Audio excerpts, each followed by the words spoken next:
Hello दोस्तों, तो कैसे हैं आप लोग। आज मैं क्विक रिवीजन सीरीज में एनसीईआरटी की सेकंड चैप्टर लेकर आया हूं, बायोलॉजिकल क्लासिफिकेशन।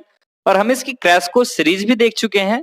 और अगर अभी तक आपने क्रैश कोर्स सीरीज नहीं देखा है तो मैंने डिस्क्रिप्शन में लिंक दे दिया है, आप वहां से देख सकते हैं। तो मकसद क्या है इस क्विक रिवीजन सीरीज की।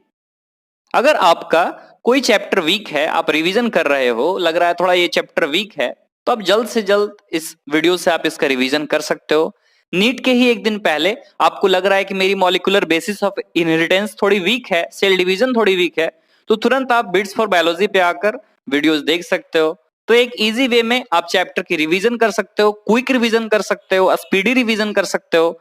तो टाइम को ज्यादा बर्बाद ना करते हुए चलिए शुरुआत करते हैं बायोलॉजिकल क्लासिफिकेशन। तो ये जो चैप्टर है बायोलॉजिकल क्लासिफिकेशन, जहां तक इसकी वेटेज की बात है तो मैंने बताया था 3 से 4 क्वेश्चन इससे बनते ही हैं हर एक साल।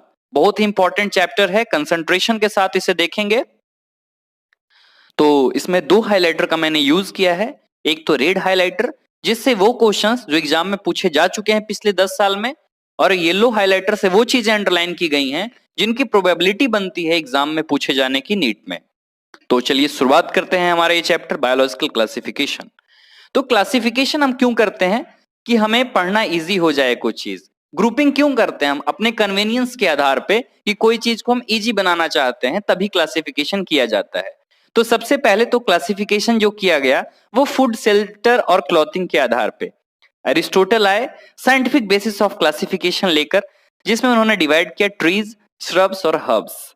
इसके बाद उन्होंने 2 ग्रुप में डिवाइड किया एनिमल को। जिनके पास रेड ब्लड होते हैं उनको इनेमा कहा, जिनके पास नहीं होते उनको एनेमा कहा। इसके बाद लिनियस का क्लासिफिकेशन आया। लिनियस को तो आप जानते ही हैं, फादर ऑफ टैक्सोनॉमी बोला जाता है। इनकी जो क्लासिफिकेशन आई, 2 किंगडम क्लासिफिकेशन, इसमें इन्होंने प्लांट और एनिमल 2 पार्ट में किंगडम को डिवाइड किया।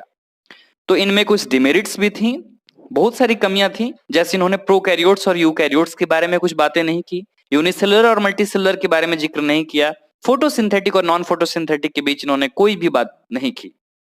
ये इंपॉर्टेंट है, आप ध्यान देंगे, क्वेश्चन की प्रोबेबिलिटी बनती है यहां से। आगे अगर देखें तो ये सब पॉइंट से तो कोई क्वेश्चन बन ही नहीं सकते। क्लासिफिकेशन के बारे में बताया है कि जैसे जैसे हमारा क्लासिफिकेशन चेंज होगा, जैसे जैसे लोगों की अंडरस्टैंडिंग लेवल बढ़ेगी, तो इसमें कुछ चेंजेस किए जा सकते हैं क्लासिफिकेशन में। अब है ये पेज नंबर 17 हमारा। पेज नंबर 17 में ये बॉक्स है, बहुत ही इंपॉर्टेंट। इसमें जो 5 किंगडम है उसको डिफ्रेंशिएट कर रखा है, कैसे कैसे कौन सा किंगडम में क्या है खास बात। तो इस चार्ट को आप जरूर देखेंगे। इसमें खास बात जो है मैं बता रहा हूं, जो सेल वॉल होती है मोनेरा की, वो नॉन सेलुलोजिक होती है, सेलुलोज की नहीं बनी हुई होती है, वो पॉलीसेकेराइड प्लस एमिनो एसिड्स की बनी हुई होती है। सेल वॉल मैंने क्रैश कोर्स में डील नहीं किया, उसे मैं चैप्टर 8 में डील करूंगा। वहीं प्रोकैरियोटिक सेल दे रखा है एनसीईआरटी में, इसलिए। तो ये मोनेरा प्रोकैरियोटिक होता है। इसके अलावा सारे जो किंगडम है वो यूकैरियोटिक होते हैं। सेलुलोज के बने हुए होते हैं प्लांट के सेल वॉल। हमारा जो सेल वॉल होता है एनिमल्स का, उसमें सेल वॉल होता ही नहीं है, सेल मेम्ब्रेन होता है। जो फंजाई का सेल वॉल होता है वो काइटिन का और पॉलीसेकेराइड का बना हुआ है। एक चीज और, जो नई एनसीईआरटी आई है उसमें चेंजेस हैं। मैं एक उसकी, अगर आप कमेंट करते हो तो मैं उसकी एक अलग से वीडियो बनाऊंगा। जितनी 11 और 12 में एनसीईआरटी में वर्ड में डायग्राम में चेंजेस हुई हैं, तो उसकी एक स्पेशल वीडियो मैं आपको दूंगा।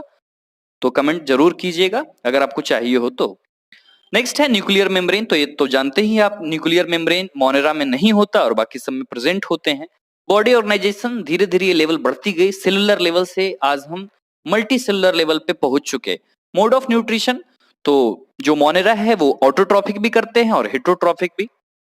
तो प्रोटिस्टा है तो ऑटोट्रॉफिक भी है, हेटरोट्रॉफिक भी। फंजाई सिर्फ हेटरोट्रॉफिक होते हैं, और जो प्लांट्स होते हैं वो ऑटोट्रॉफिक होते हैं। कुछ हेटरोट्रॉफिक हैं जो हम देखेंगे, एग्जांपल इंसेक्टिवोरस प्लांट वगैरह। और एनिमल्स जो होते हैं वो प्योरली हेटरोट्रॉफिक होते हैं, दूसरों पे ही डिपेंड होते हैं फूड के लिए। अब ये हमारा इंपॉर्टेंट है, आर.एस. विटेकर 1969, इन्होंने 5 किंगडम सिस्टम क्लासिफिकेशन प्रपोज की, जो कि था मोनेरा, प्रोटिस्टा, फंजाई, प्लांटी और एनिमेलिया। इस क्लासिफिकेशन में जो क्वेश्चन पूछी गई थी एग्जाम में कि किस चीज को इसमें दिया गया, मेन क्राइटेरिया क्या लिया गया, बेसिस क्या था इस क्लासिफिकेशन का। Cell structure, thallus organisation, mode of nutrition, reproduction और फाइलोजेनेटिक रिलेशनशिप, ये 5 चीजें थी क्राइटेरिया। तो ये चीजें थोड़ी ज्यादा हाईलाइट हो गई हैं रेड से। अगली बार कोशिश करूंगा लाइट कलर से इसे हाईलाइट करूं, तो इसके लिए सॉरी। आगे हम देखें अगर, तो इससे तो कोई क्वेश्चन नहीं बनता। इसमें जो पैराग्राफ है इसमें सिर्फ डिटेल है कि कैसे क्या क्लासिफिकेशन हुआ था। आज तक इससे पूछे नहीं गए, पूछे भी नहीं जा सकते। ये तो आप जानते ही हैं कि अगला जो प्लांट किंगडम है उसमें हम एल्गी से लेके एंजियोस्पर्म तक पढ़ेंगे, यही सब इसमें बता रखा है। आगे जो क्वेश्चंस पूछे गए हैं वो है kingdom Protista has brought together Chlamydomonas and Chlorella. Kingdom Protista में ही अब पढ़ते हैं हम क्लेमिडोमोनास और क्लोरेला को। पहले इसे रखा गया था अलग, एल्गी में इसे प्लेस किया गया था क्योंकि इसके बाद सेल वॉल वगैरह होते थे। अब जो क्वेश्चंस यहाँ पे पूछी गई, और फाइलोजेनेटिक का मतलब क्या होता है, इवोल्यूशनरी रिलेशनशिप पे जो स्टडी की जाती है उसको हम फिलोजेनी बोलते हैं। नेक्स्ट है, स्टार्ट करते हैं किंगडम मोनेरा। किंगडम मोनेरा में जो सबसे पहली लाइन है बहुत important, bacteria are the sole members of the kingdom Monera. मैंने क्रैश कोर्स में भी पहले बताया था आपको कि मोनेरा में जो आता है वो बैक्टीरिया बन जाता है। तो ये वही बात है, बैक्टीरिया दुनिया में हर जगह है। ये इंपॉर्टेंट है कि बैक्टीरिया को 4 शेप में डिवाइड किया गया है on the basis of different shapes. ये पहला है, ये जो पहला डायग्राम आप देख रहे हैं, स्फेरिकल कोकस है, रॉड शेप्ड बैसिलस है, स्पाइरल स्पाइरलम है और कॉमा शेप्ड विब्रियो है। चारों डायग्राम बिल्कुल अच्छे से देखें। आगे बढ़ते हैं हम पेज नंबर 19 में। पहली लाइन बहुत important, bacterial structure is very simple but they are very complex in behaviour. ये लाइन डायरेक्ट आ सकती है, which one of the following is correct या incorrect पूछे जाते हैं उसमें ये लाइन डाली जा सकती है। नेक्स्ट है, bacteria as groups show the most extensive metabolic diversity. Question आया हुआ है कि कौन सा kingdom as a group show most extensive metabolic diversity, तो बैक्टीरिया मींस किंगडम मोनेरा। इसमें कुछ ऑटोट्रॉफिक हेटेरोट्रॉफिक का डेफिनेशन लिख रखा है जो हमारे लिए इंपॉर्टेंट नहीं है। अब आती है आर्कीबैक्टीरिया। आप देख रहे होंगे पूरी लाइन ही हाईलाइट है इसकी। ऐसा कोई भी साल ही शायद बचा होगा, कोई भी ईयर ऐसा नहीं होगा जिसमें आर्कीबैक्टीरिया से क्वेश्चन पूछे गए। आप पूरी मोनेरा के वेटेज ले लो और आर्कीबैक्टीरिया की वेटेज अकेले ले लो, बराबर पड़ती है लगभग। इससे जो क्वेश्चन पूछे जाते हैं हर साल कि मोस्ट हार्श हैबिटाट में कौन से होते हैं, तो आर्कीबैक्टीरिया। डीप सी वाटर में कौन होते, तो आर्कीबैक्टीरिया। सॉल्टी एरियाज में कौन होते, तो आर्कीबैक्टीरिया। मेथेनोजेंस किस में आते हैं, तो आर्कीबैक्टीरिया।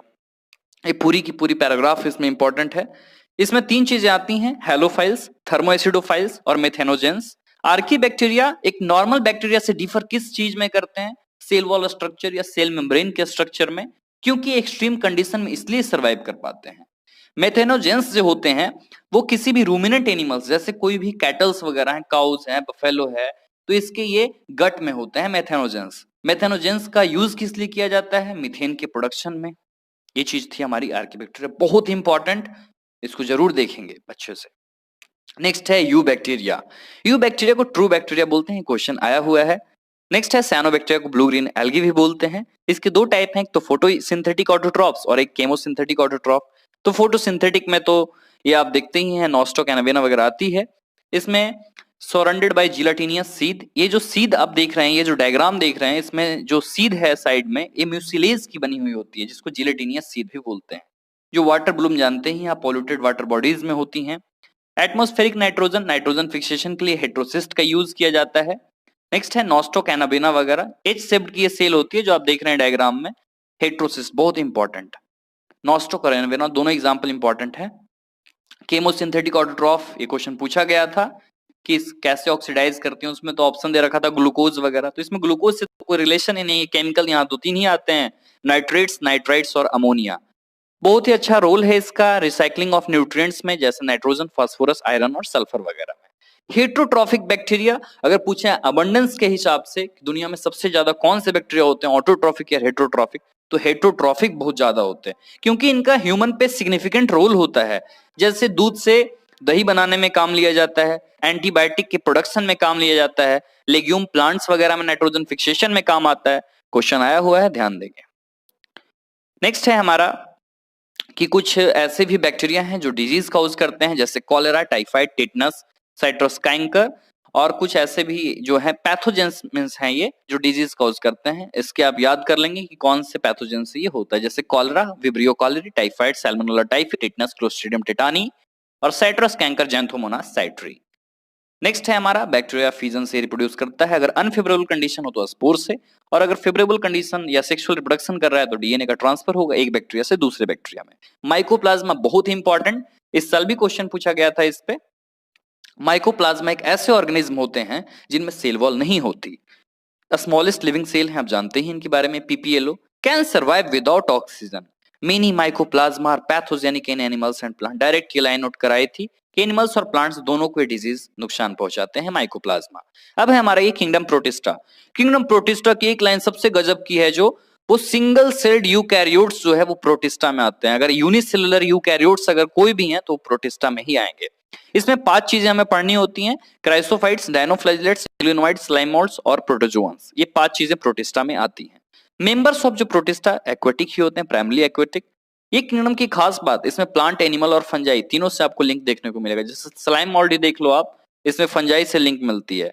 नेक्स्ट तो ये तो जानते ही मेम्ब्रेन बॉन्ड ऑर्गेनल्स प्रेजेंट होंगे क्योंकि ये यूकैरियोट्स हैं।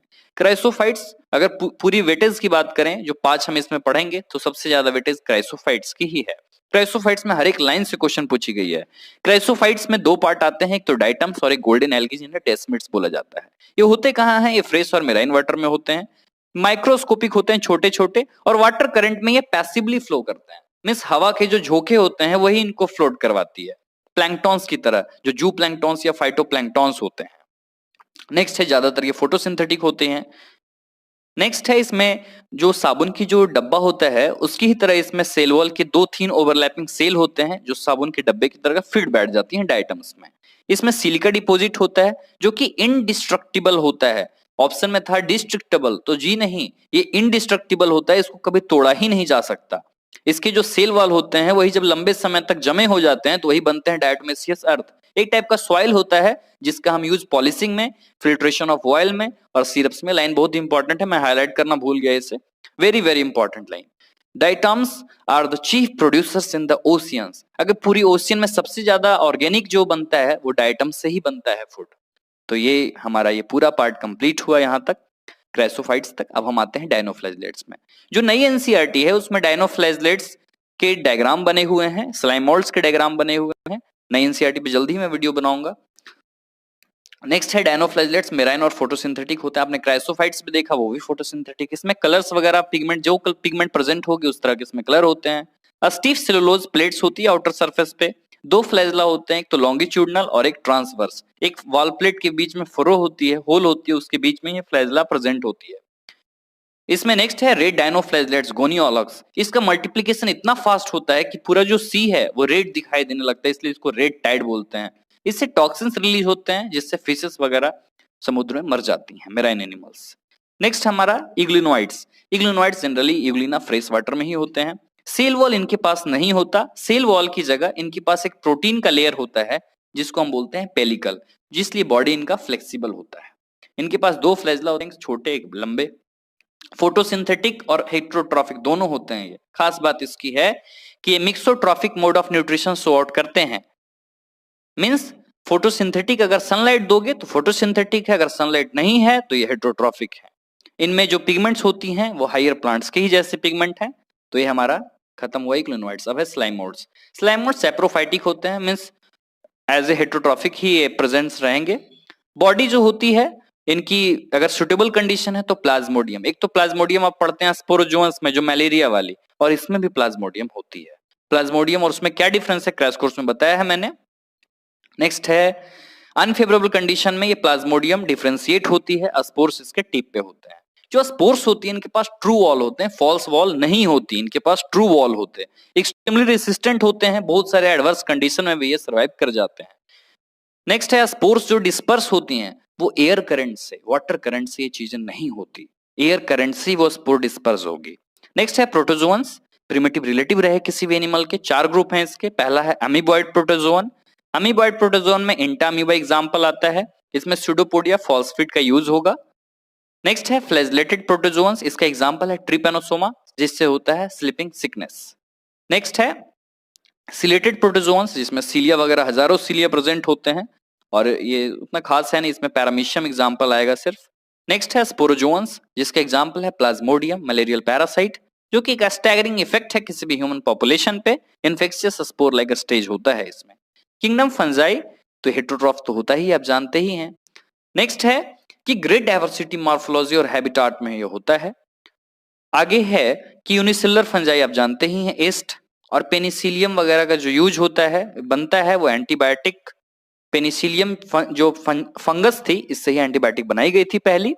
नेक्स्ट है माइसेलियम क्या होता है, तो नेटवर्क ऑफ जो हाइफी होती है उसको माइसेलियम बोलते हैं। एक सिनोसाइटिक हाइफी होता है, बहुत ही इंपॉर्टेंट, जिसमें मल्टी न्यूक्लिएटेड साइटोप्लाज्म होती है, एक ट्यूब होती है कंटिन्यू, अब मैंने बताया है क्रैश कोर्स में तो वहां देख लेंगे आप, सिनोसाइटिक हाइफी। नेक्स्ट है जो सेल वॉल होती है फंजाई की, वो काइटिन और पॉलीसेकेराइड की बनी हुई होती है, बहुत इंपॉर्टेंट, बहुत बार पूछा गया है। इसके टाइप होते हैं, सैप्रोफाइट भी हो सकते हैं, पैरासाइट्स भी, सिम्बायोन्ट्स भी। सिम्बायोन्ट इंपॉर्टेंट है हमारा लाइकेन और माइकोराइजा। अगर एल्गी और फंजाई की एसोसिएशन चल रही है तो लाइकेन है, अगर फंजाई और रूट्स ऑफ हायर प्लांट्स की चल रही है तो वो माइकोराइजा है। Myco means fungus, rhiza means roots. Reproduction जो फंजाई में है वो वेजिटेटिव से फ्रेगमेंटेशन, फ्यूजन और बडिंग में होती है। एसेक्सुअल रिप्रोडक्शन के जो स्पोर हैं वो कॉनिडिया है, स्पोरेंजियोस्पोर है और जूओस्पोर है। सेक्सुअल रिप्रोडक्शन में oospore, ascospore और बेसिडियोस्पोर है। जो वेरियस स्पोर्स हैं जो किसी स्ट्रक्चर में बनते हैं उन स्ट्रक्चर को फ्रूटिंग बॉडी बोला जाता है, जैसे बेसिडियोकार्प, एस्कोकार्प, ये सब।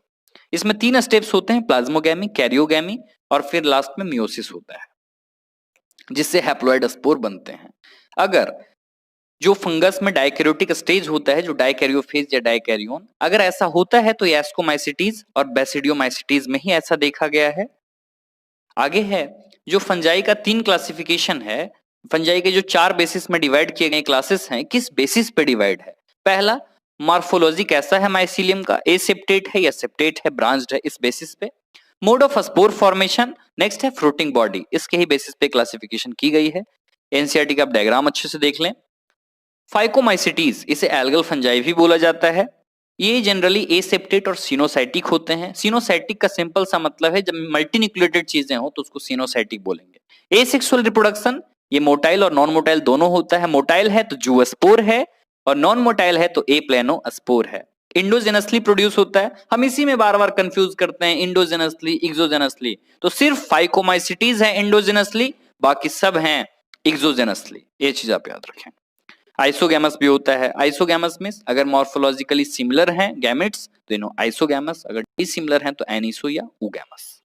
नेक्स्ट है एग्जांपल इसके म्यूकर, राइजोपस और एल्बुगो। मरा याद रख सकते हैं आप, MRA, म्यूकर, राइजोपस और एल्बुगो। राइजोपस ब्रेड मोल्ड बोलते हैं, एल्बुगो जो मस्टर्ड पे व्हाइट व्हाइट स्पॉट होते हैं पैरासिटिक फंगस की, एल्बुगो ये हुआ। नेक्स्ट है एस्कोमाइसिटीज, इन्हें सैक फंजाई बोला जाता है। ये जनरली मल्टीसेलुलर होते हैं, लेकिन इसका एक एक्सेप्शनल केस है यूनिसेलुलर, जो कि ईस्ट है, जिसे साइक्रोमाइसिस साइंटिफिक नेम है। कॉप्रोफिलस होता है, डंग गोबर पे होता है, ये जिन्हें डंग लवर बोलते हैं, कॉप्रोफिलस। माइसीलियम जो इसकी होती है वो ब्रांच्ड और सेप्टेट होती है। तो इसके बाद अगर इसके एग्जाम्पल देखें तो एस्परजिलस, क्लेविसेप्स, न्यूरोस्पोरा वगैरह है। न्यूरोस्पोरा तो आप जानते हैं बहुत ही अच्छा जेनेटिक्स में इसका यूज किया जाता है, बायोकेमिकल यूज वगैरह भी है। इसके 2 मेंबर होते हैं, मोरेल्स और ट्रफल्स, जो खाने के तौर पे यूज किए जाते हैं, बहुत ही डिलीशियस होते हैं। नेक्स्ट है बेसिडियोमाइसिटीज। बेसिडियोमाइसिटीज में मशरूम आता है, और भी एग्जांपल हैं ब्रैकेट फंजाई, पफबॉल्स। रस्ट और स्मट जैसे पैरासाइट डिजीज कॉज करते हैं प्लांट वगैरह में। माइसिलियम ब्रांच्ड और सेप्टेट होती है। एसेक्सुअल स्पोर इसमें नहीं होते, लेकिन हाँ फ्रेगमेंटेशन से होती है ये रिप्रोडक्शन। 6 ऑर्गन भी इसमें एब्सेंट होते हैं। 2 वेजिटेटिव या सोमैटिक सेल्स होते हैं अलग स्ट्रेन के, जो प्लाज्मोगैमी करते हैं। नेक्स्ट है कैरियोगैमी और मियोसिस, जो होती है वो 4 बेसिडियोस्पोर्स पैदा करते हैं। जो बेसिडियोस्पोर्स होते हैं वो एक्सोजेनसली, आपने देखा है सिर्फ फाइकोमाइसिटीज जो है वहां पे आप याद रखेंगे इंडोजेनसली, बाकी सब है एक्सोजेनसली। बेसिडियोकार्प जो कि फ्रूटिंग बॉडी है। एग्जांपल है इसके, आज मैं यूपी जाऊंगा, एगेरिकस फॉर आज, U means Ustilago, UP Ustilago और Puccinia. Ustilago means smut, Puccinia means rust और फंगस। ड्यूटेरोमाइसिटीज इम्परफेक्ट फंजाई बोलते हैं, क्योंकि इसमें सिर्फ एसेक्सुअल और वेजिटेटिव फेज ही पता है आज तक, सेक्सुअल फॉर्म इसमें पता नहीं है। अगर सेक्सुअल फेजेस अगर इसमें पता चलती हैं तो हम इन्हें एस्कोमाइसिटीज और बेसिडियोमाइसिटीज में भेज देंगे। इसकी एग्जांपल हैं अल्टरनेरिया, कोलेटोट्रिकम और ट्राइकोडर्मा। इसकी काफी यूज भी हैं, डिकम्पोज करने में, लीटर और मिनरल साइक्लिंग में भी इनका हेल्प है। सेप्रोफाइटिक और पैरासिटिक होते हैं, आप तो जानती हैं ट्राइकोडर्मा से रिंगवर्म वगैरह होती है, फंगल डिजीज है। नेक्स्ट है प्लांटी। प्लांटी तो हम अलग प्लांट किंगडम ही पढ़ेंगे, और नेक्स्ट है नीचे एनिमल किंगडम। तो पहले प्लांटी के बारे में कि यूकैरियोटिक क्लोरोफिल कंटेनिंग होती है। इसमें कुछ हेटरोट्रॉफिक हैं, जैसा कि मैंने शुरू में बताया था कि इंसेक्टिवोरस प्लांट होते हैं, नाम आपको याद रखने हैं। ब्लैडर वॉर्ट, वेनस फ्लाई ट्रैप जैसे इंसेक्टिवोरस